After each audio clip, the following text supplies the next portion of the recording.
Welcome to Django Unchained, the Western that rides like a roller coaster and stops for no one, not even your feelings. Today, we're speedrunning the 20 wildest, sharpest, wait, that actually happened? Facts behind Tarantino's blood-spattered opera. Saddle up and let's go into it. Fact 1. The movie that wouldn't blink. Let's start with the elephant in the room, language. Django Unchained set a brutal record for the most uses of a racial slur in any movie, 110 times. That's not an edgy flourish. It's an unflinching mirror to the ugliness of the era. Tarantino refused to sugarcoat it, because euphemisms don't dismantle history, they decorate it. Brace yourself. Discomfort is the point. Think that's intense? Keep your hat on. Fact 2. Blue Boy, Big Drip. Django's most memeable fit, the powder blue valet suit, wasn't random swagger. It riffs on Thomas Gainsborough's 1770 painting, The Blue Boy. That flex announces Django's arrival like a trumpet solo.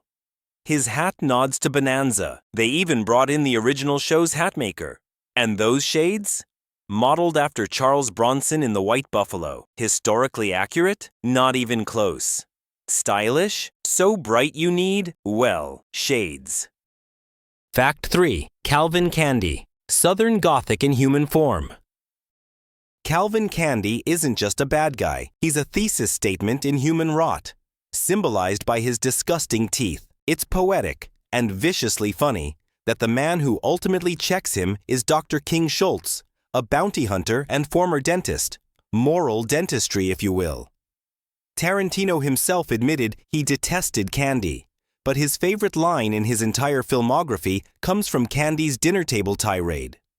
That's the Tarantino paradox, hating your monster while letting him deliver the mic drop. Speaking of that dinner, sometimes art happens by accident, literally.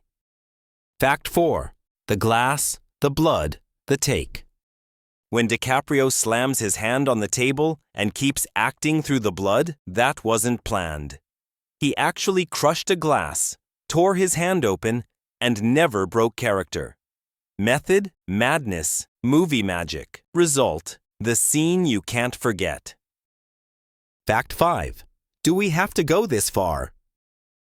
DiCaprio reportedly struggled with the hate-soaked language until Tarantino told him, "If you sugarcoat this, people will resent the hell out of you."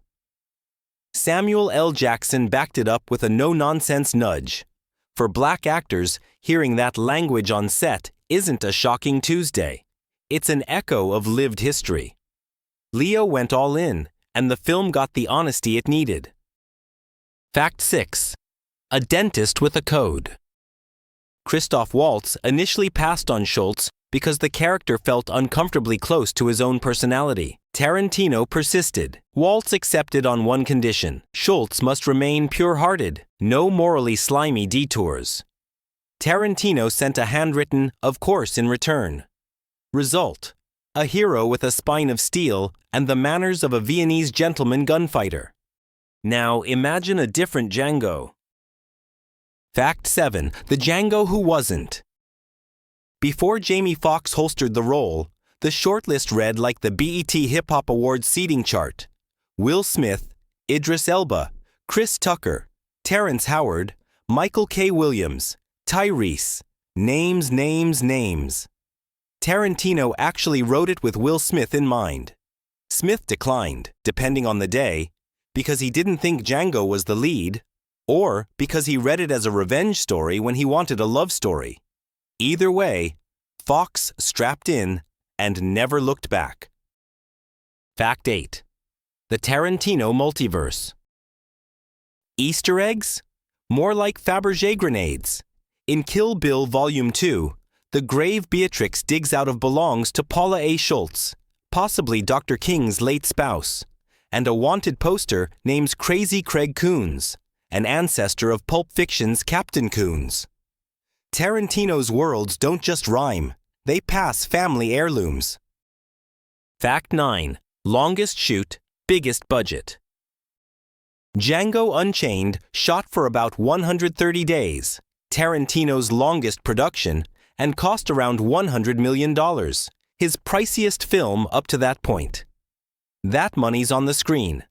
Landscapes, set pieces, and enough squibs to irrigate a vineyard.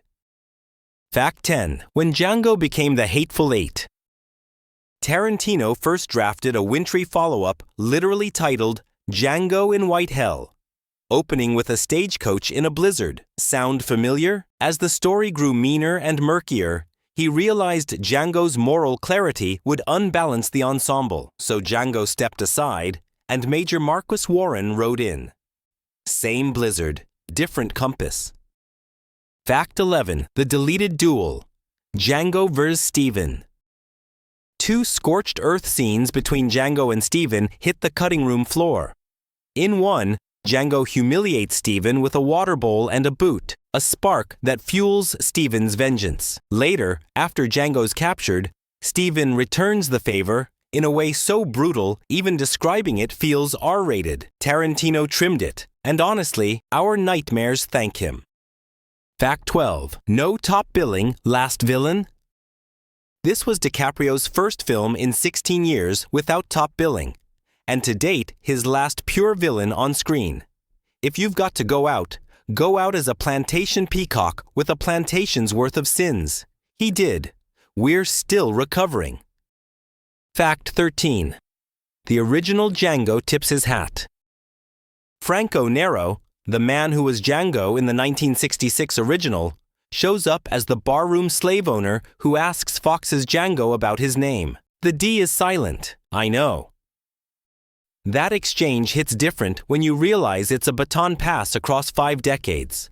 And speaking of baton passes, let's talk transportation. Fact 14. Meet Cheetah. No, not the animal. Django's horse is Jamie Foxx's real horse, named Cheetah. Meanwhile, Christoph Waltz learned riding from scratch, fell, and broke his pelvis, before filming thankfully. Fox later gifted him a saddle with a seatbelt. Safety first, bounty hunting second. Fact 15. Phrenology. Fake science, real damage. Candy's science obsession, phrenology, was a 19th century pseudoscience used to justify everything from classism to slavery. Some practitioners even argued its findings demanded abolition, which is galaxy brain irony. Measure skulls, discover humanity. Either way, Candy weaponizes it like everything else he touches. Fact 16. Ears on the table.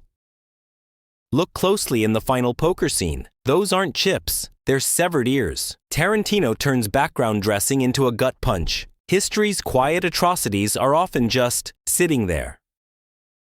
Fact 17. Scotty Harmony, the lost subplot. Jonah Hill nearly played a major role as Scotty Harmony, an insecure rich kid whose father buys Broomhilda to make him a man. A trip to Candy's club, a poker game, a terrible bet, and bang! Scotty dies after calling Candy a cheat. The arc got scrapped. Hill ended up playing Baghead number 2, from headline to punchline in one rewrite. Fact 18. Morricone. Never again, until again. Legendary composer Ennio Morricone once knocked Tarantino for placing music without coherence and said Django was too bloody for his taste.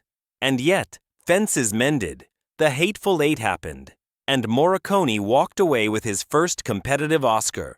From no thanks to gold statues, now that's a remix. Fact 19. Fox and Washington, Take 2. Jamie Foxx and Kerry Washington had already played a married couple in Ray. On Django, Washington insisted on unvarnished realism, real hits with the whip, under careful coordination, and long takes in the hotbox to capture genuine reactions. The performances sting because the process did. Fact 20. German Texans against slavery. Schultz's alliance with Django isn't a fairy tale. In the mid-1800s, many German immigrants in Texas openly opposed slavery and called for abolition on democratic grounds. The movie isn't making that solidarity up, it's amplifying a footnote into a partnership. So what is Django Unchained? A revenge tale welded to a love story, fitted with genre chrome, powered by characters who burn off the screen. It's messy on purpose, gorgeous against your will, and loud enough to wake the dead, and at least one Paula A. Schultz. If the D is silent, the discourse sure isn't. If this breakdown hit like a dynamite wagon rolling downhill, do 3 things. Drop your favorite Django detail in the comments, hit the like button, and hit follow so you don't miss our next video about the work of Quentin Tarantino.